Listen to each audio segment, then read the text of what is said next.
ನಮಸ್ಕಾರ ನನ್ನ ಪ್ರೀತಿಯ ಕನ್ನಡಿಗರೇ, ಮತ್ತೊಮ್ಮೆ ನಮ್ಮ ಚಾನೆಲ್ ತ್ರಿಷ್ಕರಾಜ್ ಕನ್ನಡ ವ್ಲಾಗ್ಸ್ಗೆ ಸ್ವಾಗತ. ಇವತ್ತಿನ ಈ ವಿಡಿಯೋದಲ್ಲಿ ನಾನು ಉಡುಪಿಯಲ್ಲಿರುವ ಕೆಲವೊಂದು ಜಾಗಗಳನ್ನು ನಿಮಗೆ ತೋರಿಸ್ತೀನಿ. ಮೊದಲಿಗೆ ನಾವು ಬಂದದ್ದು ಉಡುಪಿಯಲ್ಲಿರುವ ಕೃಷ್ಣ ಮಠಕ್ಕೆ. ಕೃಷ್ಣ ಮಠದಲ್ಲಿ ದೇವರ ದರ್ಶನವನ್ನು ಆದ ನಂತರ ನಾವು ನೆಕ್ಸ್ಟ್ ನಾವು ಬಂದದ್ದು ಅಲ್ಲಿ ಪಕ್ಕದಲ್ಲಿರುವ ಗೋಶಾಲೆಯಲ್ಲಿ ಗೋಮಾತೆಯ ದರ್ಶನವನ್ನು ಪಡೆದು ನಾವು ಹಾಗೆಯೇ ಹೊರಗಡೆ ಬರ್ತಾ ಇರುವಾಗ ಒಬ್ಬರು ತಾತ ಸಿಕ್ಕಿದ್ರು. ಅವರು ಹೇಳಿದರು, ಉಡುಪಿಯ ಮಠದ ದರ್ಶನ ಆದ ನಂತರ ಅಲ್ಲಿ ಹೊರಗಡೆ ಅದೇ ಅಂಗಳದಲ್ಲಿ ಎರಡು ಟೆಂಪಲ್ ಉಂಟು, ನೀವು ಅಲ್ಲಿಗೆ ಹೋಗಬೇಕು ಅಂತ. ಸೊ ನಾವು ಅಲ್ಲಿಗೆ ಹೋದ್ವಿ. ನಾವು ಯಾವಾಗಲೂ ಊರಿಗೆ ಬಂದ ತಕ್ಷಣ ಒಮ್ಮೆದರೂ ನಾವು ಉಡುಪಿ ಮಠಕ್ಕೆ ಬರ್ತೇವೆ. ಇದೊಂದು ನಮ್ಮದು ಯಾವಾಗಲೂ ಇದ್ದ ಪ್ರಾಕ್ಟೀಸ್ ಅಂತಲೇ ಹೇಳ್ಬೋದು. ನಾವು ಊರಿಗೆ ಬಂದ ತಕ್ಷಣ ಎಲ್ಲ ದೇವರದ್ದು ಒಮ್ಮೆ ನಾವು ಟೆಂಪಲ್ ರನ್ ಮಾಡ್ತೇವೆ. ನಾವು ಹೋದ ದಿವಸ ಏಕಾದಶಿ ಆಗಿತ್ತು. ಹಾಗಾಗಿ ಏನಂದರೆ ಉಡುಪಿ ಮಠದಲ್ಲಿ ಅನ್ನಪ್ರಸಾದ ಇರಲಿಲ್ಲ. ಅದಕ್ಕೋಸ್ಕರ ನಾವು ಉಡುಪಿ ಸಿಟಿಗೆ ಬಂದು ನಾವು ಅಲ್ಲಿ ಒಂದು ವೆಜ್ ಹೋಟೆಲ್ಗೆ ಹೋಗಿ ವೆಜ್ ಥಾಲಿಯನ್ನು ಆರ್ಡರ್ ಮಾಡಿದ್ವಿ.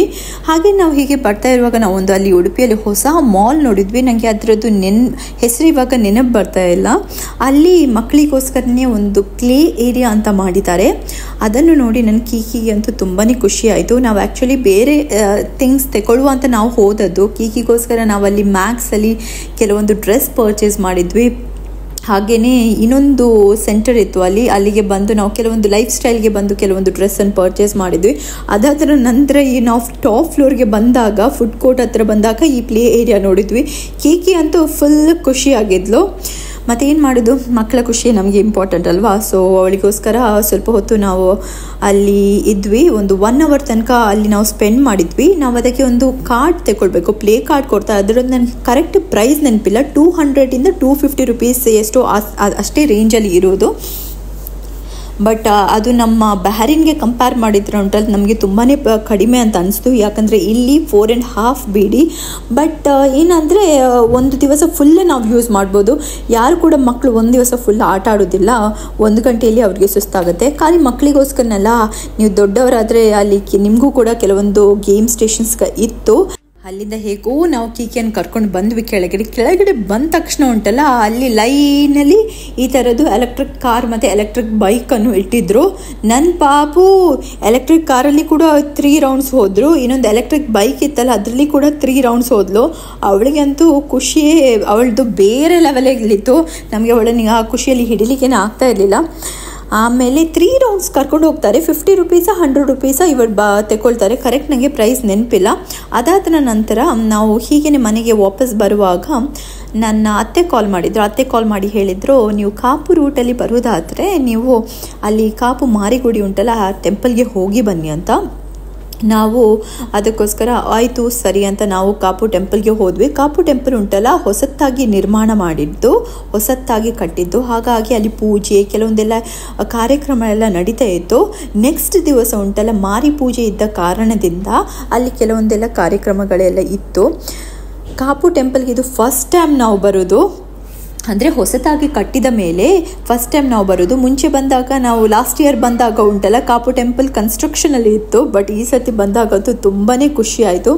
ಈ ಟೆಂಪಲ್ ಇದು ವಿಶೇಷತೆ ಏನಂದರೆ, ಟೆಂಪಲ್ ಇದು ಗರ್ಭಗುಡಿಯ ಬಾಗಿಲು ಓಪನ್ ಇದ್ದರೆ ನಮಗೆ ಈವನ್ ರೋಡಿಂದ ಕೂಡ ನಾವು ಮಾರಿಯಮ್ಮನನ್ನು ನೋಡಬಹುದು. ಅದೇ ನನಗೆ ಖುಷಿ ಆದದ್ದು ನೋಡಲಿಕ್ಕೆ.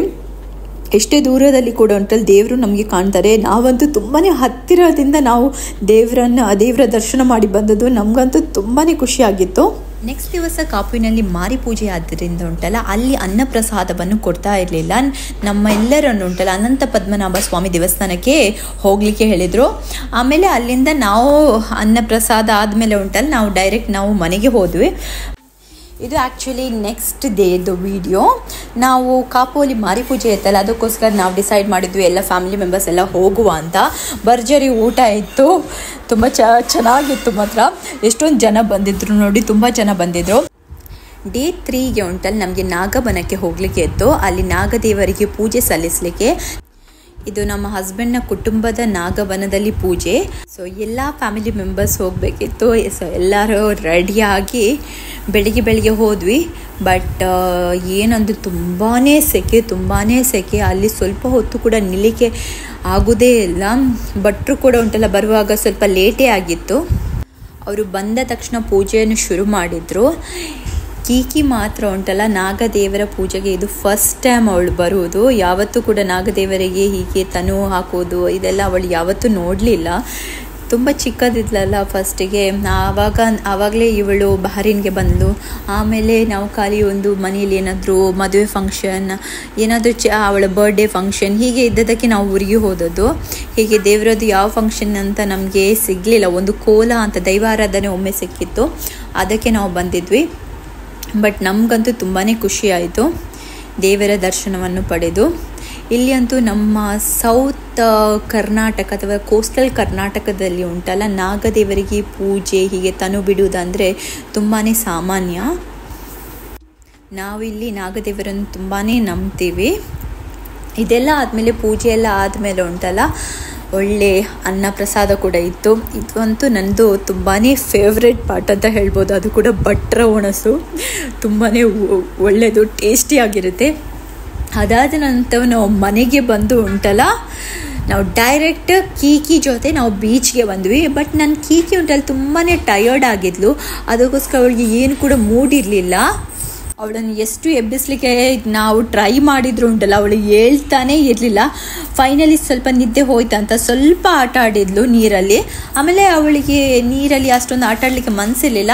ಹಾಗೆ ನಾವು ಈ ಕಡೆ ಬಂದರೆ ಉಂಟಲ್ಲ, ಬೀಚಿದು ಪಕ್ಕದಲ್ಲಿ ಬಂದರೆ ಮಕ್ಕಳಿಗೋಸ್ಕರನೇ ಆಟ ಆಡಲಿಕ್ಕೆ ಅಂತ ಕೆಲವೊಂದು ಆ್ಯಕ್ಟಿವಿಟೀಸ್ ಇತ್ತು.